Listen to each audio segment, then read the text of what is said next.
নমস্কাৰ বন্ধুসকল, আশা কৰিছোঁ আপোনালোক সকলো ভালে আছে আৰু আপোনালোক সদায় ভালে থকাটোকে মই কামনা কৰিছোঁ আৰু আপোনালোকৰ ভাল হোৱা কামনা কৰি মোৰ অন্য এটি ভিডিঅ'লৈ আপোনালোক সকলোকে স্বাগতম জনাইছোঁ।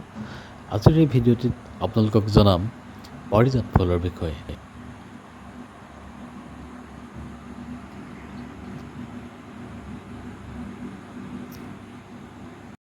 ডেৰ বছৰৰ অন্তত মই ৰোৱা পাৰিজাত ফুলপাহত এটি কলি মেলিছে।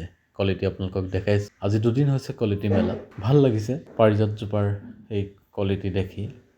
আশাৰে ৰুইছিলোঁ, বৰ হেঁপাহেৰে ৰুইছিলোঁ। কেনেকৈ ফুলে মই দেখা নাছিলোঁ, গতিকে বহুত আগ্ৰহেৰে বাট চাই ৰৈছিলোঁ ফুলপাহ কেতিয়া ফুলিব, গছজোপাত ফুলৰ কলি কেতিয়া মেলিব। মোৰ ফুলজোপাৰ পৰা মই পাত ৰুই আৰু অন্য পুলি এনেকৈ ৰোপণ কৰিছোঁ। এই পাৰিজাত ফুল পাতৰ পৰাই হয়। ময়ো এখিলা পাত উপহাৰ হিচাপে পাইছিলোঁ আৰু সেই উপহাৰ হিচাপে পোৱা পাৰিজাতৰ পাতখিলা আনি টাব এটাত সযত্নে ৰুইছিলোঁ আৰু মই ৰোৱা সেই পাতখিলাৰ গুৰিৰ পৰাই এটা গজালি মেলিছিল আৰু সেই গজালিটো লহপহকৈ বাঢ়ি আহি এদিন এনেকৈ গছ হৈছিল আৰু সেই ডালটোৰ পৰা, গজালিটোৰ পৰা এখিলা পাত, সেই পাতখিলাৰ পৰা আকৌ এখিলা পাত, এনেকৈ আহি আহি পাতৰ পৰাই পাত হৈ মোৰ গছজোপা প্ৰায় ডাঙৰ হৈছিল। এই আগটোৰ পৰাই আকৌ পাত এখিলা হয়। এই যিটো আগ দেখিছে তাৰ পৰাই আকৌ এটা কুঁহি ওলাব, পাত হ'ব। পাতৰ পৰাই পাত হৈ এই পাতখিলাৰ পৰাই এইটো ফুলৰ কলি মেলিছে। আজি দুদিন হৈছে এই কলিটো মেলা। গতিকে আগ্ৰহেৰে বাট চাই আছিলোঁ কেতিয়া পাৰিজাতজোপা ফুলিব বুলি। অৱশেষত ডেৰ বছৰৰ অন্তত এই মোৰ পাৰিজাতজোপাই কলি এটা মেলিলে। এতিয়া আমি জানো আহক এই পাৰিজাতজোপাকনো আৰু কি নামেৰে জনা যায় বা ইয়াৰ ইংৰাজী নাম কি, বৈজ্ঞানিক নাম কি, উৎপত্তি স্থল ক'ত, প্ৰথম এই পাৰিজাতজোপাক কোনে ৰোপণ কৰিছিল, ক'ত পোৱা যায় আৰু ইয়াৰ মান্যতা কি, এই বিষয়ে আমি জানো আহক। এই পাৰিজাত ফুলজোপাক পাৰিজাতৰ উপৰিও নিশাৰ ৰাণী নামেৰে জনা যায় বা ব্ৰহ্ম ফুল হিচাপেও জনা যায়। এই পাৰিজাতজোপাৰ ইংৰাজী নাম হৈছে queen of the night, Dutchman's pipe cactus, princess of the night. এই পাৰিজাত ফুল বা নিশাৰ ৰাণী ফুলজোপাৰ বৈজ্ঞানিক নাম হৈছে এপিফাইলাম অক্সিপেটালাম। হিন্দু শাস্ত্ৰ অনুসৰি এই পাৰিজাত ফুলৰ উৎপত্তি হৈছিল সাগৰ মন্থনত।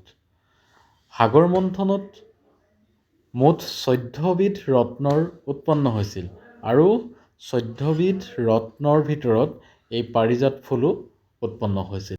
এই পাৰিজাত ফুলপাহ প্ৰথম ৰোপণ কৰিছিল স্বৰ্গৰ ৰজা ইন্দ্ৰই। সাগৰ মন্থনত উৎপন্ন হোৱাৰ পাছত পাৰিজাত ফুলপাহ ৰজা ইন্দ্ৰই লৈ যায় আৰু তেখেতে স্বৰ্গৰ কাননত, তেখেতৰ উদ্যানত এই পাৰিজাত ফুল ৰোপণ কৰে। স্বৰ্গৰ ৰজা ইন্দ্ৰই স্বৰ্গত ৰোপণ কৰা এই পাৰিজাত ফুলপাহ কেনেকৈনো পৃথিৱীলৈ আহিছিল তাৰ ওপৰত হিন্দু শাস্ত্ৰত বিশেষ ধৰণৰ কিছুমান কাহিনী আছে আৰু আমাৰ মহাপুৰুষ শ্ৰীমন্ত শংকৰদেৱেও পাৰিজাত শৰণ নামৰ ভাওনা ভাগিত ইয়াৰ বিশদ বিৱৰণ দিছে।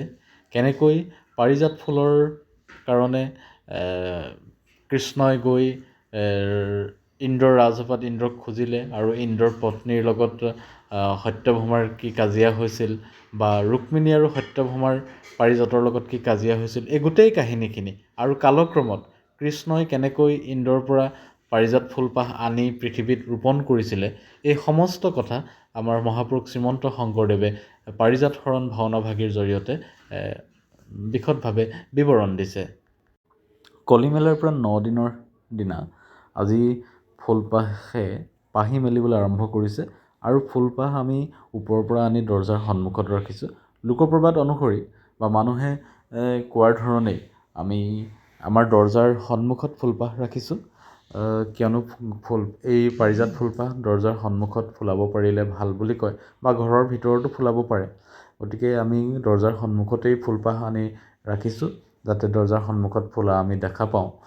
এই ফুলপাহ এতিয়া ৰাতি 8 বাজিছে আৰু 8 বজাৰ পৰা ফুলপাহ লাহে লাহে পাহি মেলিবলৈ আৰম্ভ কৰিছে, কিয়নো এই নিশাৰ ৰাণী বা পাৰিজাত ফুল, এই ফুলপাহ ৰাতি 8 বজাৰ পৰা 12 বজাৰ ভিতৰতেই ফুলে আৰু ৰাতিপুৱা ই ফুলপাহ আকৌ মৰহি যায় বা সৰি পৰে।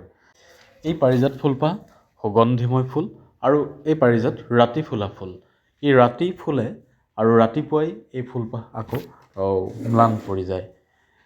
এই ফুলপাহ আচলতে বহুলোকে ব্ৰহ্ম ফুল বুলিও কয়, কিয়নো বিষ্ণুৰ নাভিৰ পৰা এই ফুলপাহ উৎপন্ন হয় আৰু ইয়াতেই ব্ৰহ্মাই বাস কৰে বুলি কৈছে। বিষ্ণুৰ নাভিৰ পৰা ওলোৱা এই ব্ৰহ্ম কমলতেই ব্ৰহ্মা বহি থাকে আৰু সেই ব্ৰহ্ম কমলতেই ব্ৰহ্মাই বহি পৃথিৱীৰ সৃষ্টি কৰে। তো গতিকে এই ব্ৰহ্মফুল, এই ব্ৰহ্মফুলৰ যথেষ্ট ইয়াৰ মান্যতা আছে আৰু ইয়াৰ উপকাৰী গুণো আছে।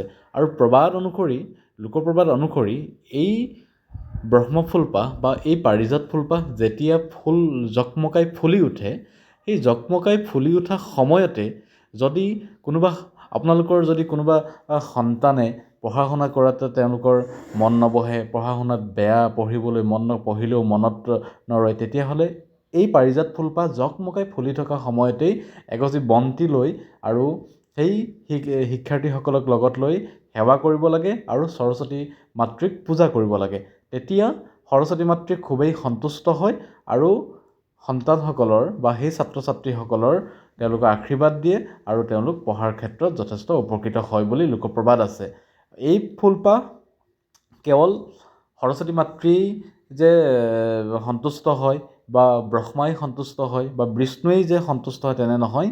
এই ব্ৰহ্মফুল বা এই পাৰিজাত ফুলৰ পাহিবিলাক আপুনি যিকোনো পূজাত আপুনি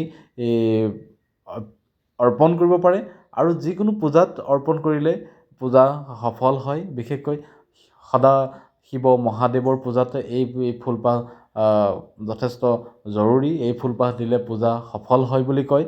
বা যিকোনো দেৱ দেৱী, আপুনি বিষ্ণু, ব্ৰহ্মা, শিৱ, সৰস্বতী, দুৰ্গা বা অন্য যিমান দেৱ দেৱী আছে, সকলো দেৱ দেৱীৰ পূজাতেই এই ব্ৰহ্মফুল বা পাৰিজাত ফুল বা নিশাৰ ৰাণী ফুলপাহ আপোনাৰ প্ৰয়োজনীয় ফুল বা এই ফুল দিলে আপোনাৰ পূজা সফল হয় বুলি এক লোকপ্ৰবাদ আছে। এই ফুলপাহক লৈ নানা ধৰণৰ কাহিনী আছে আৰু এই পাৰিজাত ফুলক লৈ বিভিন্নজনে বিভিন্ন মত আগবঢ়াই আহিছে।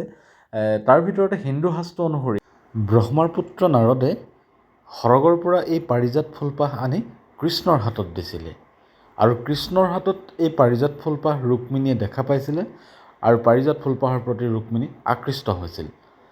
ৰুক্মিণী আকৃষ্ট হোৱাত এই পাৰিজাত ফুলপাহ কৃষ্ণই ৰুক্মিণীক উপহাৰ দিছিল। কৃষ্ণই পাৰিজাত ফুলপাহ ৰুক্মিণীক দিয়াৰ পাছত নাৰদে কৃষ্ণৰ আনগৰাকী পত্নী সত্যভামাক লগ ধৰি কয় যে সত্যভামালৈ বুলি অনা পাৰিজাত ফুলপাহ কৃষ্ণই ৰুক্মিণীকহে গতাই দিলে। এই কথাষাৰ কোৱাৰ লগে লগে সত্যভামা খঙত জ্বলি পকি উঠে আৰু কৃষ্ণৰ ওচৰলৈ আহি কৃষ্ণক তেখেতে ৰুক্মিণীক পাৰিজাত ফুলপাহ কিয় দিলে ইয়াৰ বিষয়ে প্ৰশ্ন কৰে। কৃষ্ণক তেখেতে কয় যে এতিয়া মোক ফুল নহয়, গোটেই পাৰিজাত গছজোপাই আপুনি আনি দিব লাগিব।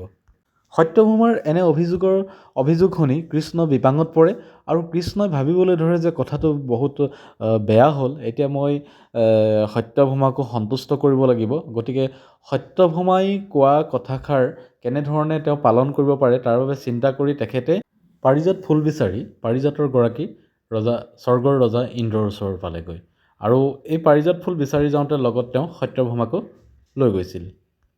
ইন্দ্ৰৰ ৰাজসভাত কৃষ্ণ উপস্থিত হৈ ইন্দ্ৰক পাৰিজাত ফুল গছজোপা বিচাৰিলে আৰু কি কাৰণত লাগে সেই কথাও তেওঁ সবিস্তাৰে ক'লে। আৰু এই গোটেই কথাখিনি ইন্দ্ৰক কৈ থাকোঁতে ইন্দ্ৰৰ পত্নী শচীয়ে ভিতৰৰ পৰা শুনি আছিলে। কথাষাৰ শুনাৰ লগে লগে ইন্দ্ৰৰ পত্নী শচী খঙত জ্বলি পকি উঠিল আৰু তেখেতে কৃষ্ণ, সত্যভামা আৰু ইন্দ্ৰৰ কাষ চাপি আহি খঙতেই ক'বলৈ ধৰিলে যে পৃথিৱীৰ সাধাৰণ গোৱালৰ পত্নী হৈ তুমি দেৱতাৰ পাৰিজাত ফুলৰ গৰাকী হ'বলৈ বিচাৰিছা? সাধাৰণ গোৱালৰ এগৰাকী পত্নী হৈ তুমি দেৱতাৰ পাৰিজাত ফুলৰ গৰাকী হ'বলৈ কি সাহসত বিচাৰিলা বুলি তেওঁ সত্যভামাক ইটিকিং কৰে। কথা বিষম হোৱাত শচীৰ এনে অহংকাৰ আৰু দাম্ভিকতাত সত্যভামাৰ যথেষ্ট খং উঠিলে আৰু তেখেতেও ওলোটাই শচীক কটু কথা শুনাবলৈ ধৰিলে। তেখেতে ক'লে যে তুমি যি দেৱতাৰ পত্নী বুলি অহংকাৰ কৰিছা, সেইজন দেৱতাৰ ৰাজসিংহাসন কিন্তু মোৰ স্বামী কৃষ্ণইহে ৰক্ষা কৰিছে। অসুৰৰ আক্ৰমণত বাৰে বাৰে পৰাজিত হৈ তোমাৰ স্বামীয়ে মোৰ কৃষ্ণৰ চৰণত পৰিহে স্বৰ্গপুৰী ৰক্ষা কৰি আছে। সত্যভামাৰ এনেবোৰ কথা শুনি ইন্দ্ৰৰ পত্নী শচীয়ে মনত দুখ পালে আৰু লাজ পালে। শচীয়ে মনত দুখ পোৱাৰ হেতুকে ৰজা ইন্দ্ৰয়ো লাজ পালে আৰু ইন্দ্ৰই কৃষ্ণৰ বিৰুদ্ধে যুদ্ধ ঘোষণা কৰিলে। এই যুদ্ধ হ'ল।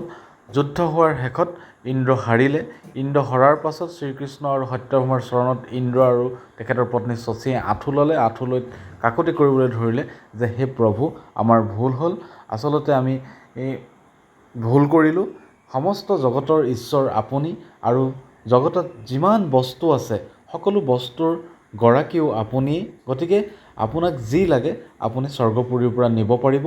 আৰু তেতিয়া ইন্দ্ৰই স্বৰ্গৰ কাননত থকা সেই পাৰিজাত ফুলজোপা আনি প্ৰভু কৃষ্ণৰ হাতত অৰ্পণ কৰিলে আৰু খোলা অন্তৰে তেখেতক উপহাৰ হিচাপে দিলে। ইন্দ্ৰৰ পৰা পাৰিজাত ফুলজোপা লৈ আহি থাকোঁতে কৃষ্ণই মনতে ভাবিলে যে পাৰিজাত গছজোপা যদি মই সত্যভামাক দি দিওঁ তেতিয়াহ'লে সত্যভামা আৰু অহংকাৰী হ'ব পাৰে আৰু তেতিয়া ৰুক্মিণীয়ে মনত দুখ পাব পাৰে। গতিকে তেখেতে মনতে বুদ্ধি এটা পাঙিলে আৰু সত্যভামাক ক'লে যে ফুলজোপা তোমাৰেই হ'ব, কিন্তু এটা চৰ্ত থাকিব। তেতিয়া সত্যভামাই ক'লে যে প্ৰভু, মই সকলো চৰ্ত মানিবলৈ সাজু আছোঁ। তেতিয়া কৃষ্ণই ক'লে যে এই পাৰিজাত ফুলজোপা তোমাৰ বাগিচাতে ৰোৱা হ'ব, কিন্তু মই নিজ হাতে ৰুম। আৰু তেতিয়া কৃষ্ণই সত্যভামাৰ বাগিচাৰ সীমাত পাৰিজাত ফুলজোপা ৰুলে, যাতে পাৰিজাত ফুলজোপা সত্যভামাৰ বাগিচাতেই থাকিব, কিন্তু তাৰ ডাল হাউলি গৈ ৰুক্মিণীৰ বাগিচাৰ ফালে ফুল ফুলিব আৰু পাৰিজাত ফুলে ৰুক্মিণীৰ গোটেই বাগিচাখনতেই সুগন্ধি বিয়পাব। আৰু সেই বুদ্ধি কৰিয়েই তেখেতে কৃষ্ণই নিজে পৃথিৱীত এই পাৰিজাত ফুলজোপা সত্যভামা আৰু ৰুক্মিণীৰ দুয়োখন বাগিচাৰ সীমাত ৰোপণ কৰিলে। ফুল গছজোপা সত্যভামাৰ হ'ল, কিন্তু ডাল হাউলি গৈ ফুলপাহ ৰুক্মিণীৰ বাগিচাৰ ফালে ফুলিলে আৰু পাৰিজাত ফুলপাহে ৰুক্মিণীৰ গোটেই বাগিচাখন সুগন্ধিময় কৰি তুলিলে।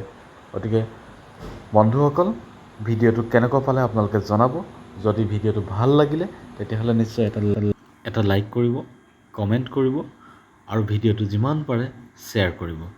লগতে এনেকুৱা ধৰণৰ ইনফৰ্মেটিভ ভিডিঅ' পাই থাকিবলৈ মোৰ চেনেলটো ছাবস্ক্ৰাইব কৰিব। ধন্যবাদ।